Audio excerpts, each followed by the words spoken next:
kasus penanganan ADHD pada Liam, anak umur 11 tahun.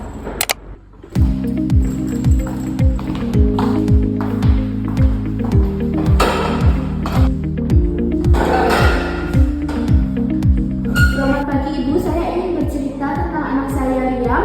Akhir-akhir ini dia tuh susah sekali diajak bicara. Dia fokus saat mengerjakan tugas, suka marah-marah dan emosinya meledak-ledak. Tugas sekolahnya tuh jarang sekali selesai. Kalau malam-malam dia tuh susah tidur. Saya khawatir apakah Liam ini mengalami gangguan kesehatan? Iya Ibu, benar. Jadi kalau suatu saat aku lagi ngerjain tugas itu aku selalu pikirannya tuh kemana-mana. Terus kalau misalnya ada suara kit, aku langsung terganggu. Terus juga aku kadang ngerasa kesal sama diri aku sendiri karena yang nggak bisa diam sama suka marah. Selamat pagi Ibu. Halo Liam. Jadi yang dialami Liam ini bukan karena Liam malas ataupun kurang disiplin. Nah, bisa jadi Liam ini terdiagnosis menderita ADHD. Jadi itu masuk ciri-ciri ADHD Ibu. Jadi selain Liam menderita ADHD, Liam juga kekurangan magnesium, seng, zat besi, dan khususnya terganggu serta adanya tekanan oksidatif.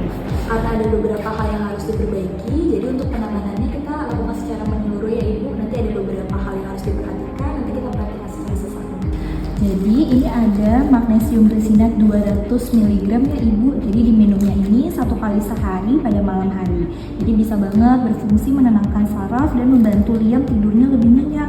Efek sampingnya tuh jarang ya. Jadi kalau misalkan kerasa perutnya mual atau buang air lebih sering, nanti segera sampaikan ke dokter ataupun apoteker. Lalu ini ada suplemen zat besi dan vitamin C. Jadi diminumnya sesudah makan agar tidak mual. Vitamin C juga bisa membantu penyerapan zat besi menjadi lebih baik. Nah, untuk ini ada minyak ikan omega 3000 mg. Jadi bisa menjaga kesehatan sel saraf dan membantu meningkatkan daya ingat serta konsentrasi. Jadi kan tadi Liam katanya susah ya untuk konsentrasi belajarnya, bisa banget nanti untuk diminum obatnya. Untuk ini ada probiotik, jadi bisa memperbaiki keseimbangan bakteri usus karena kondisi usus yang sehat sangat berpengaruh pada kestabilan emosi anak. Untuk ini ada L-theanine 100 mg, boleh diminum saat Liam terasa sangat gelisah atau sulit tidur. Jadi bisa memberikan efek tenang tanpa membuat anak mengantuk berlebihan. Nah, untuk yang terakhir ini ada N-acetylcysteine atau NAC 600 mg. Jadi ditambahkan nanti untuk melindungi sel tubuh dari kerusakan akibat radikal bebas dan menurunkan tekanan oksidatifnya.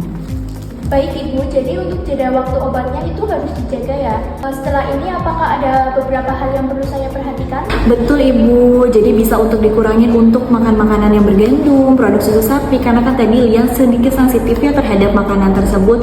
Mungkin nanti bisa diganti dengan makanan seperti sayur-sayuran, buah, intinya yang tinggi proteinnya. Nanti bisa untuk dijaga pola makannya, pola tidurnya juga ya. Baik Ibu, jadi untuk jeda waktu obatnya itu harus dijaga ya. Setelah ini apakah ada beberapa hal yang perlu saya perhatikan? Berarti kalau kayak gitu aku harus minum obat sesuai jadwal, terus juga harus minum sama makan makanan sehat, dan juga aku harus diusahain untuk bergerak aktif seperti olahraga gitu ya. Nah, yang terpenting jangan berhenti ataupun mengubah dosis tanpa berkonsultasi terlebih dahulu ya. Jadi kalau misalkan nanti Liam ada keluhan ataupun gejala baru, segera datang ke dokter ataupun apoteker ya. ADHD bukan merupakan tanda anak malas atau nakal.